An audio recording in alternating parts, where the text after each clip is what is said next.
Hi everyone, Dr. Greg here to talk to you a little bit about sleep. I am here in my hotel room. The sun is going down. I will soon be trying to get some sleep in that awesome little bed back there here in the Redwoods in California, and really pumped about that because, yeah, I'm tired. I've traveled today. I've been working today, did the presentation today, and now it's time to recover and to regenerate. I'm glad that you're here because it means that you're interested in learning more about sleep. And in this video, what I'm going to do is show you 7 tactics that can elevate your ability to sleep and to help you to sleep a little bit better. There's lots to talk about, and there's a big reason why we need to think about this very deeply, because the reality is so many people are struggling with sleep. About 25% of the population has a diagnosed sleeping disorder, and sleep is related to cardiovascular disease, cancer, obesity, mental health. So when we sleep better, everything else in our life improves as well. We also know that sleep is critical for us if we want to be able to perform better. We know that if we sleep well, that our cognition improves. We learn faster. We can be more creative. We can problem solve more effectively.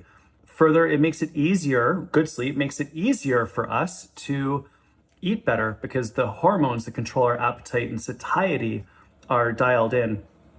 It also helps us to recover from exercise. When we sleep well, we get more growth hormone, which heals, repairs, and regenerates all of the tissues inside of the body. Furthermore, when we sleep really, really well, our cognition improves. I know I mentioned that already, but it's worth revisiting. We don't learn during the day, we learn at night when we sleep. And if you get enough sleep in the second half of sleep, that's what sets the stage for us to be creative, to solve problems, to innovate. So lots to think about here when it comes to sleep. Really excited to dive into these 7 tactics. So let's do that. All right, everyone, good morning. Sun is coming up, stunningly beautiful here in the Redwoods. And the reason why I jumped from last night filming that segment to right now and the sun coming up is because I want you to save your caffeine for the morning. Obviously, it's so great to have a tea or a coffee first thing in the morning. I love doing that. I know that that's something that I thoroughly enjoy, and I want you to do that as well. But here's the reason why I want you to think about this, and specifically to stop drinking caffeine around 2 o'clock. So the half-life of caffeine is about 6 hours. That means half of the caffeine that is in your system goes away in 6 hours. In the following 6 hours, another half goes away and gets metabolized. So we need to make sure that we are falling asleep around 10 o'clock. If we want to be getting up around 6, for example, to get that 8 hours. But in order to make sure that you fall asleep quickly and that you fall asleep easily and that you stay asleep, it really helps to have about 8 to 10 hours between the last caffeine that you take in and when you want to fall asleep. So for me, if I want to fall asleep at around 10 o'clock at night, that means somewhere between noon and 2, that is my last caffeine. I'm fortunate, I enjoy coffee in the morning. I don't in the afternoon, so it's easy for me to not have caffeine in the afternoon, but that's something that I wanted you to think about as well. So herbal teas are a great option. Soda water with lime, another great option. There's many different things you can do that don't have caffeine in them for your afternoon. If you need to stay hydrated, that will help you keep your energy levels up. If you are feeling that afternoon crash, maybe go for a walk. There's many different ways that you can use to elevate your energy in the afternoon without using caffeine. So that's the next tip for you. Please consider saving your caffeine for the morning as the sun comes up. All right, everyone, Dr. Greg here with another tip to help you to sleep better. Welcome back. You're inside again, back in the hotel room. And my next tip for you is to defend your last hour. In that last hour before you want to fall asleep again, the temptation is to jump on our devices, whether it's our phones, our tablets, our computers. And the challenge with that is that when we pump light into our eyes late at night, the research shows that that results in us falling asleep later. Big meta-analysis was done that showed that people who use screens or are in a room with light in it fall asleep about 21 minutes slower or later than people who don't. Now that might not seem like that long, 20 minutes, but imagine that you added up 20 minutes a day over the course of a year, how much better you would feel over time. Now that's just time to fall asleep. I believe that blue light from our devices negatively impacts our deep sleep. which is the type of sleep that we need in order to heal, repair, recover, and regenerate the brain, and also the type of sleep that we need in order to be able to learn. I'm also positive that when we are looking at our devices, even if it's just for reading, that if there is an internet connection, the temptation to check your email, to go on social, to look at the news is so strong that many of us can't resist that. And that is not going to help you to fall asleep and to stay asleep. So if you want that high quality, great sleep, and you want to fall asleep easily and stay asleep, I encourage you strongly, please, let's try to get rid of our devices in that last hour before we fall asleep, and defend your last hour. Create that 20-20-20 protocol where you are able to do 3 things for 20 minutes each that enable you to downshift and deactivate. That could be a hot bath, that could be talking to your partner or spouse, that could be reading a great book, that could be meditating, journaling, all sorts of different things that you can do there to help you to deactivate. But if you think about it in that 20-20-20 protocol, then there's 3 things that you can be doing that will help you to get into bed and to actually fall asleep. All right, hope that's helpful. That's tip number 2. Hey everyone, here's the next tip for you when it comes to sleeping soundly from my beautiful hotel room in the Redwoods in California. So we want to be keeping our sleep environment absolutely pitch black. Now, still sunny out, sun is going down, and there's a couple things that I would encourage you to think about. The first one is the blinds on your windows. You can see this one, I'm in a hotel room, so there's nothing I can do, but this one is not going to block out a lot of light. This is fine, but it's not the blackout blinds that I want you to try to have in your home. Really try to think about the blinds in your room to make your bedroom as pitch black as possible. The second thing is, while I love reading lights in the bedroom, I want you to make sure that they are, of course, out. Reading lights from a side lamp are much better than reading off of a screen. So this is good, but we just want to make sure that they are out. And then the other thing, which you can see right over here, is I've unplugged my alarm clock so that when I do fall asleep, that in this little tiny room that I am in here, when I do fall asleep, that I'm able to stay asleep and there isn't any light in the room that is going to get into my eyes. So I know that that's not optimal, but we're doing the best that we can in this environment to minimize that light and make sure that your sleep cave is pitch black.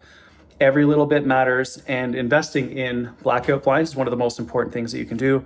Getting the screens down and getting all of the light sources in your bedroom off is the next major thing I want you to think about. Hey everyone, we're back outside again for this one. The next tip that I have for you is to get 7 to 8 hours of sleep per night. I realize that that might seem like a lot and that not many of us are actually getting that amount, but what we're shooting for is that 7 to 8 hours, because we know that it takes about 90 minutes to complete a sleep cycle where you go through all of the different stages of sleep. We know that we need about 5 or 6 of them per night to be completely recovered and regenerated. So 5 sleep cycles, 90 minutes each, that's 7.5 hours, ballpark 7 to 8 hours. The research is quite clear that 7 to 8 hours per night gives us the lowest possible risk of all-cause mortality. Any more than 9 hours for adults increases your risk of all-cause mortality. Any less than 6 hours increases your risk of all-cause mortality. But I think that less than 6 causes problems, whereas more than 9 would be symptomatic of problems. The younger that we are, the more sleep that we need. So don't worry about it if your teenager's sleeping for 16 hours, they need it. But you as an adult, 7 to 8 hours is the goal. There's a very small percentage of the population, 3%, that has a genetic difference that enables them to sleep 3 to 4 hours and be completely recovered. That is not me. If that's you, congratulations. You get more awake time than the rest of us. Congratulations. But for all of us, other people that don't have that genetic difference, we need that 7 to 8 hours. So that's the target to shoot for. It might take you 3 months, 6 months, 9 months, a year to get to that point, but everything that we can do to get into that zone is going to make a huge difference for you. So that is the next tactic. Try to get 7 to 8 hours per night. Hey everyone, welcome back to the little hotel room here and the next tip for sleeping soundly. And that is to leverage the power of naps. Naps, you can say I have not taken a nap today, but might tomorrow. Anyway, point being is that naps are beneficial for us mentally and physically. And there's two types of naps that work, one type of nap that does not. The first type of nap that works is the 20-minute power nap, where we sleep for 20 minutes or less, set an alarm, because that enables you to wake up quickly out of REM or light sleep, where your sleep is not really in that stage where your neurons have shrunk and you're rewiring the brain. If you wake up out of that deep brainwashing state that happens 30 to 60 minutes into your nap, that will give you sleep inertia where you feel horrible for hours. So we don't want that. We want that little burst of recovery and regeneration and refreshing where we wash out adenosine out of the brain and clear out those waste products, those energy metabolites, so that we can rebuild energy and get back to performing at a world-class level. So the power nap, 20 minutes or less, is great for your brain. The second type of nap that you can use is the 90-minute full sleep cycle nap, where you wake up naturally 75 to 90 minutes in. You get through REM, light, and deep sleep, come out the other side, and feel so much better afterwards. So those are your two options. And the reason why the full sleep cycle nap might be of interest to you is because that also gives you a growth hormone pulse that heals, repairs, and regenerates tissues inside your body. So not only do you get the mental recovery of the 20-minute power nap, you also get the physical recovery of a full sleep cycle nap. So if you need mind and body, that's the full sleep cycle nap. If you just need the brain to get a little bit better, then use the short power nap, and that can really help you. Avoid the 30 to 60 minute long naps, because those are when you wake up out of deep sleep, and that gives you sleep inertia when you feel terrible for hours afterwards. All right, hope that's helpful. Leverage the power of naps. Hey everyone, welcome back. The sun is now fully up, and that is quite relevant for my last tip for you, which is that snoozers are losers. And please don't take any offense to that personally. It's just a bit of a joke. But the point being is that when we hit that snooze button over and over and over again, it's really not helping you anymore. Just get up when the alarm goes off. I set my alarm for the last possible second when I can get up and not get fired from my job. And the reason why is because you want to wake up naturally before your alarm goes off. And if you're waking up and the alarm is getting you out of deep sleep and you feel the need to hit the snooze button over and over and over again, quite likely you're going to bed too late. So the goal is to fall asleep early enough that you wake up without an alarm. I know that that's crazy to even think about sometimes, but that is the goal. Now, if you do hit that snooze button and get another 9 minutes or whatever they give you, it isn't going to help you, because you're not getting back into that deep recovery and regeneration sleep. You're just jumping through in and out of REM sleep or light sleep, which isn't going to help you to feel better anyway. So set that alarm for the last possible second. Do everything in your power that once that alarm goes off, you get up. Maybe even have something that in your mind that you look forward to in the morning. Maybe it's a great hot shower or a cold plunge if that is in your practices, or perhaps it's a great cup of coffee or a beautiful tea, or whatever it is that you do in the morning to get yourself going. So when we think about those things, that might help us to get up and out of bed and get things rocking for you and the way that you can start your day. All right, snoozers are losers. Don't use the snooze button. Just get up. That's the last tip that I have for you for sleeping soundly. All right, everyone, I hope that that was helpful. Thank you so much for tuning into this video on sleeping soundly and the 7 tips to help you to sleep soundly. Realize that that's a lot. Just throwing ideas out there for you in order to make a difference in your life, because we know that sleep helps us to improve our health, our well-being, and our ability to perform at a world-class level. So it's amazing that you stuck around for this long. Thank you so much. Sleep soundly. If you have any questions, reach out on social. Super thrilled to support you on this. And best of luck. Get some sleep. Hope you feel amazing.